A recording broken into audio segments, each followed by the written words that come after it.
গোলাম রাব্বানীর ছাত্রত্ব বাতিল করতে হবে এবং তিনি কোনোভাবেই জিএস হিসেবে নির্বাচিত হননি। ঢাকা বিশ্ববিদ্যালয়ের শিক্ষার্থীরা আমাকে জিএস হিসেবে নির্বাচিত করেছিল। 2019 সালে যে ডাকসু নির্বাচন অনুষ্ঠিত হয়েছিল, আমরা ছাত্র অধিকার পরিষদের পক্ষ থেকে প্যানেল দিয়েছিলাম। আমরা যতটুকু তথ্যপাত্র পেয়েছিলাম, ভিপি জিএস সহ আমরা সর্বমোট কেন্দ্রীয় সংসদে 11টি পদে জয়ী হয়েছিলাম। ওই ডাকসু নির্বাচনের ফলাফল ছিনতাই করা হয়েছিল। একমাত্র প্রার্থী হিসেবে আমি বিশ্ববিদ্যালয় কর্তৃপক্ষের কাছে অভিযোগ দাখিল করেছিলাম।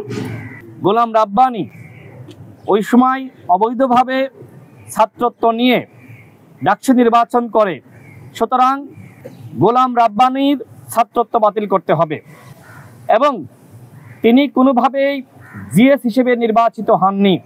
ঢাকা বিশ্ববিদ্যালয়ের শিক্ষার্থীরা আমাকে জিএস হিসেবে নির্বাচিত করেছিল, যে তারা ফলাফল ঘোষণা করতে প্রায় ফজরের নামাজ পর্যন্ত সময় নেয়।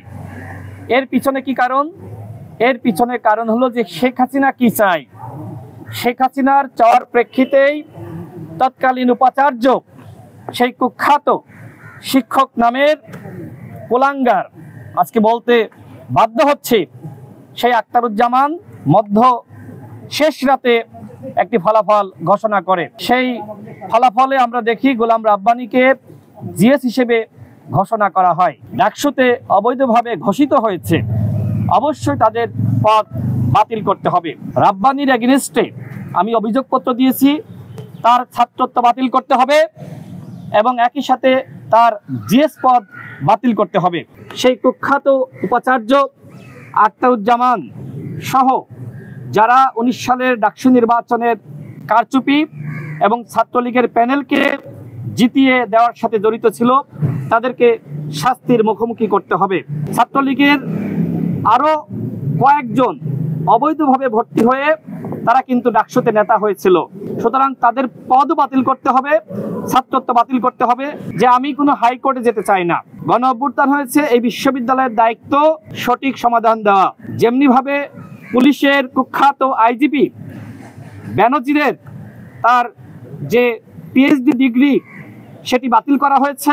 গোলাম রাব্বানী যেহেতু অবৈধভাবে ভর্তি হয়েছিল, সে কিন্তু এমপিল শেষ করে নাই, সুতরাং তার ওই ভর্তি বাতিল করতে হবে।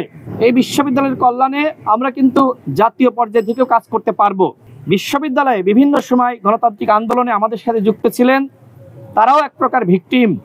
আমি আশাবাদী তারা আমাকে সঠিক মূল্যায়ন করবেন এবং 19 সালের ডাকসু নির্বাচনে যে কারচুপি হয়েছিল সেই বিষয়ে তারা একটি সঠিক বক্তব্য জাতির সামনে হাজির করবেন। প্রিয় প্রবাসী, আপনার নিরাপদ ভবিষ্যতের জন্য অর্ধেক দামে আজই ফ্ল্যাট বুকিং করুন। ঢাকায় প্রবাসী সিটি দিচ্ছে সীমিত সময়ের স্পেশাল অফার। জমি ও ফ্ল্যাট একসাথে, যোগাযোগ করুন স্ক্রিনে দেওয়া নম্বরে।